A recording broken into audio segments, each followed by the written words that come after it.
السلام عليكم ورحمة الله. الحمد لله رب العالمين، والصلاة والسلام على أشرف المرسلين نبينا محمد وعلى آله وصحبه أجمعين. We'll continue inshallah ta'ala with كتاب أصول السنة by Imam Ahmad ibn Hanbal rahimahullah.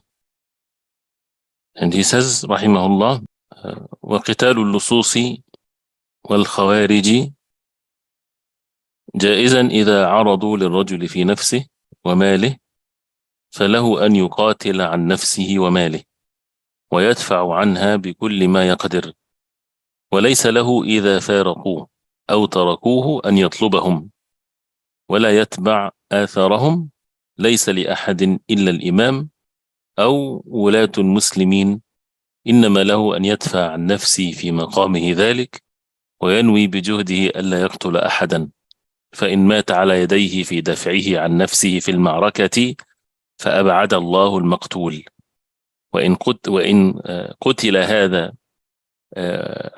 في تلك الحال وهو يدفع عن نفسه وماله رجوت له الشهادة، كما جاء في الحديث. وجميع الآثار في هذا إنما أمر بقتاله ولم يؤمر بقتله ولا اتباعه، ولا يجهز عليه إن صرع أو كان جريحا، وإن أخذه أسيرا فليس له أن يقتله ولا يقيم عليه الحد، ولكن يرفع أمره إلى من ولاه الله فحكم فيه. This is all related to one another, continuing the subject of dealing with the authorities, with the people of authority, with wulatul umur. And here this mas'ala or so, it's called daf'u sa'il. Daf'u sa'il, like if there's people, they have someone that is attacking them to try to kill them or so, how to defend oneself. And this is basically laws that would be, even the laws of the land would have similar or the like of this. So it's basically, he's saying وَقِتَالُ اللُّصُوص, if someone attacks someone else to try to rob his money with force, robbers, highway robbers, the like of this. So if they would use weapons to fight someone to take his money, then he says to fight them back, this is permissible.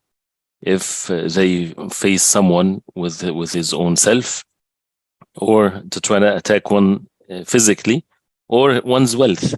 So فَلَهُ أَنْ يُقَاتِلْ عَنْ نَفْسِهِ, he has the right to fight back, to defend himself and to defend his wealth. So if, say, for example, robbers, they enter a house of someone to take his money, then the owner of the house, he has the right to defend himself. He does not initiate fighting with them, but if he sees from them that they are there and they have force and they're coming to fight, then it's permissible for him to fight them. And this is where the Prophet ﷺ, he said it clearly in the hadith, Man qutila duna mali fahuwa shahid, whoever dies as a result of defending his money, defending his wealth, he's a shaheed, he's a martyr. وَمَنْ قُتِلَ دُونَ عِرْضِي فَهُوَ شَهِيدٌ, whoever dies defending his family, he's a shaheed, he's a martyr. وَمَنْ قُتِلَ دُونَ نَفْسِهِ, he's defending himself, he's a shaheed. So that's what he says here. وَيَدْفَعُ عَنْهَا بِكُلِّ مَا يَقْدِرُ, and he should push away the harm with whatever means he has. And then he says, وَلَيْسَ لَهُ إِذَا فَارَقُوا, that means if they leave him and they run away, then he is not to go after them. That he doesn't, himself as a person. We're talking about here, of course, the authorities, they are the ones in charge of things. And people would not take laws in their own hands. And people would call the authorities, and the authorities, they deal with those who attack them physically or against their wealth. But if they are already in their house or so, then he is to defend himself with whatever means he has. And if they run away, then he does not to go after them. وَلَا يَتْبَعْ أَثَرَهُمْ, and he doesn't follow their footsteps and go after them and try to harm them. This is only to the Imam. لَيْسَ لِأَحَدٍ إِلَّا الْإِمَامِ, only to the people of authority, the rulers, or those who, the rulers they appoint. إِنَّمَا لَهُ أَنْ يَدْفَعَ عَنْ نَفْسِهِ فِي مَقَامِهِ ذَلِكَ, the person is to defend himself in his position, in his property, in his place. وينوي بجهده, and also to see that he has to have the sincere intention to the best of his ability that he doesn't kill anyone. ألا يقتل أحدا. فإن مات على, because sometimes people, as far as the law is concerned, if someone enters someone's house, if they kill them, there is no harm on them because they're the ones that attack them. But the Muslim, he try his best not to kill anyone, and the point here is to push away the harm from oneself. فإن مات على يديه في دفع نفسه, if you push him, and that's why the ulama even they mention about what kind of weapon that a person comes in with. If someone has a stick versus someone has a gun, then it's to be reacted accordingly. So فإن مات على يديه في دفع نفسه, if the intruder, he dies as a result of the person defending himself in the battle, فأبعد الله المقتول, then the dead one, the one that died, may Allah subhanahu wa ta'ala perish him. That means because he's the attacker, he's the evil one. And if the one that was defending himself or defending his family or defending his wealth dies, رجوت له الشهادة, you would hope for a shahada for him, as the hadith of the Prophet ﷺ. This is martyrdom, as it came into the hadith. وجميع الآثار في هذا إنما أمر بقتاله. And the athar and the hadith came to fight him back. If he's coming to fight him back. And he did not command, meaning in the hadith does not say to kill him, but rather to say to fight him back, to push away the harm.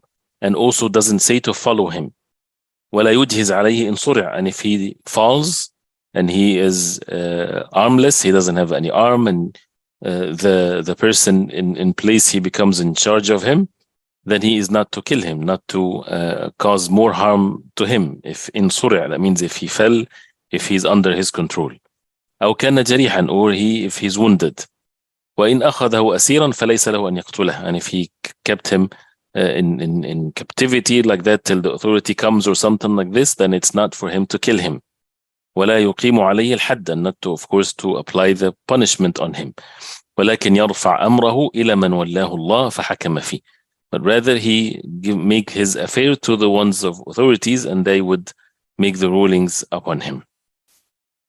So this is again part of what is mentioned about the rulers, and that this is the rights of the people of authorities, but again specifying the fact that a person defend himself, defend his wealth, defend his family, and this is something as mentioned here, part of the law of the deen of Allah. And then afterwards he says, ولا نشهد على أحد من أهل القبلة بعمل يعمله بجنة أو نار ولكن نرجو للصالح ونخاف على المسيء المذنب ونرجو له رحمة الله. This is the subject of the way of people of As-Sunnah with regards to the hukm, the ruling with regards to the individuals. And this is the ahkam of the dunya, the ahkam of this worldly life. Otherwise in the hereafter, Allah subhanahu wa ta'ala knows best who would deserve what. So, but ولا نشهد على أحد, we do not witness for anyone من أهل القبلة, from the people of أهل القبلة. أهل القبلة, the Muslims in large, anyone that is within the fold of Islam, even if he's deviant, as long as he's a Muslim, we do not witness for them with an action that they did that they are among the people of Jannah or the hellfire. But rather we hope for the Salih, for the righteous one, we hope for him that he's among the people of Jannah, and we fear for the sinner, and we hope for the mercy of Allah subhanahu wa ta'ala to be upon him. So as far as the ahkam and the rulings of this dunya, there are people who can take themselves outside the fold of Islam, and also the ruling that would apply this is the people of knowledge, the people of authority. And as far as those who are Muslims and they show their Islam to the people, then if they die as Muslims, what appear to us, then we hope good for the righteous ones, and we fear for the sinful ones, and we make dua to Allah subhanahu wa ta'ala that Allah subhanahu wa ta'ala will bestow his mercy upon them. And that's what leads to the next subject, which is again, when sometimes people die and they others, they would make statements as if they are already declaring that that person is from the people of Jannah or from the people of the hellfire. This is not for us to do that. This is something that is to Allah subhanahu wa ta'ala. And it doesn't mean also that when someone dies, we don't warn against what he left behind of evil actions or deviant knowledge and things like this. This is part of defending the deen. But as far as what is his affairs, whether Allah subhanahu wa ta'ala forgave him or not, or so, Allah subhanahu wa ta'ala knows best. And this is not for the individuals to make such decisions. It's matters of unseen ghaib. Then he says, وَمَنْ لَقِيَ اللَّهَ جَلَّ وَعَلَى بِذَنْبٍ يجب له النار تائبا غير مصر عليه فإن الله جل وعلا يتوب عليه. Whoever meets Allah subhanahu wa ta'ala, that means whoever dies with a sin, and the sin necessitates for him or obligates the hellfire upon him if he dies on that sin by the nusus, by the text of the warning against sins.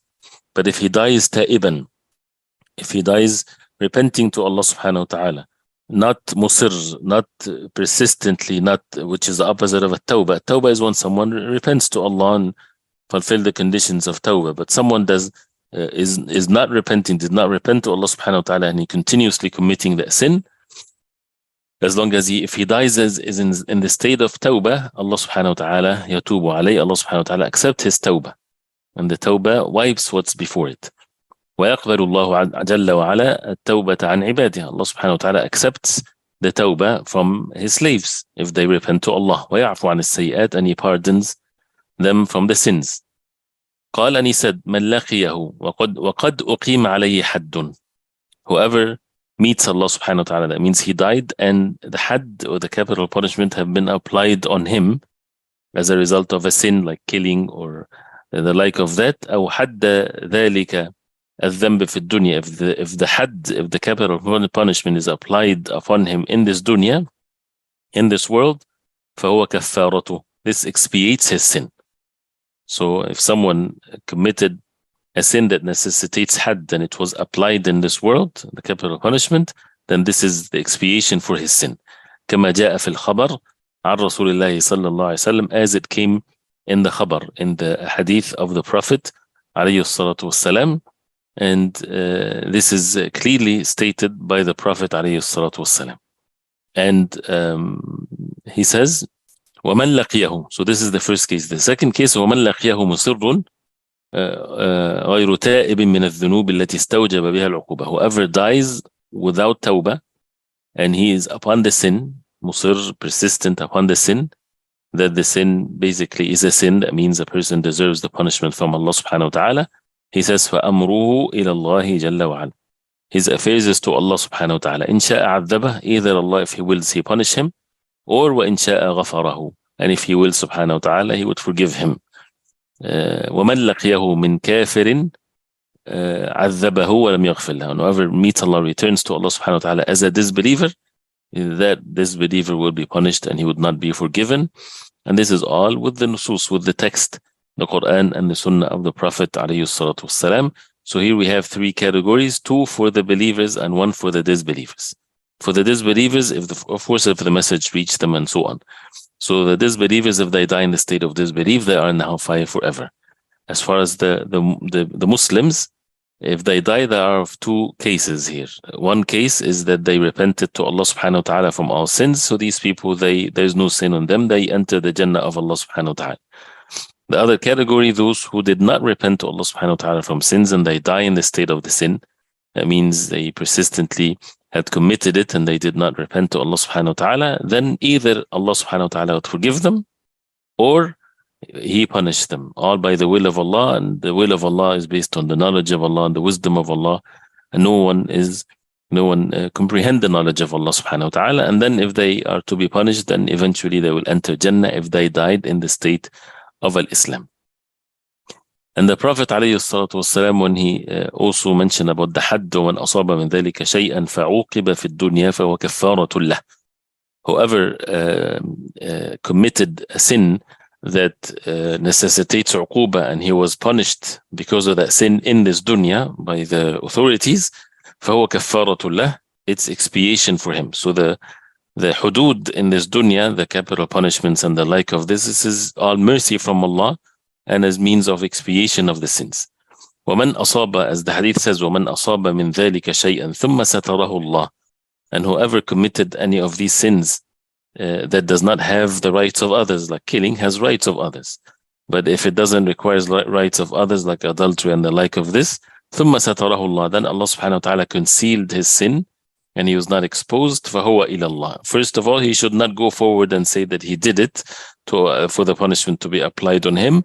But if he dies on that state and he was not punished in this world and he did not repent to Allah subhanahu wa ta'ala, either Allah forgive him or if he will, he punish him.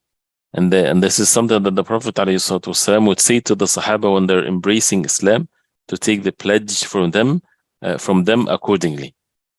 This is with regards to al-wa'd wal-wa'id, and this is very important because some of the deviant ones, they deviated in the subject, like the Khawarij. They would call a Muslim sinner a disbeliever, and or even the Mu'tazila, when they did not call him a disbeliever, but they said that he is in a manzila bayna manzilatayn.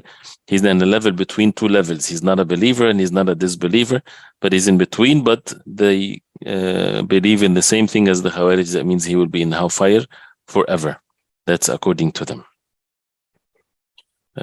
So this is basically with this point, and we'll stop here, inshallah ta'ala. Next time we'll talk about the al-rajm, starting from the sentence of al-rajm. وصلى الله وسلم وبارك على محمد وصحبه وسلم. السلام عليكم ورحمة الله.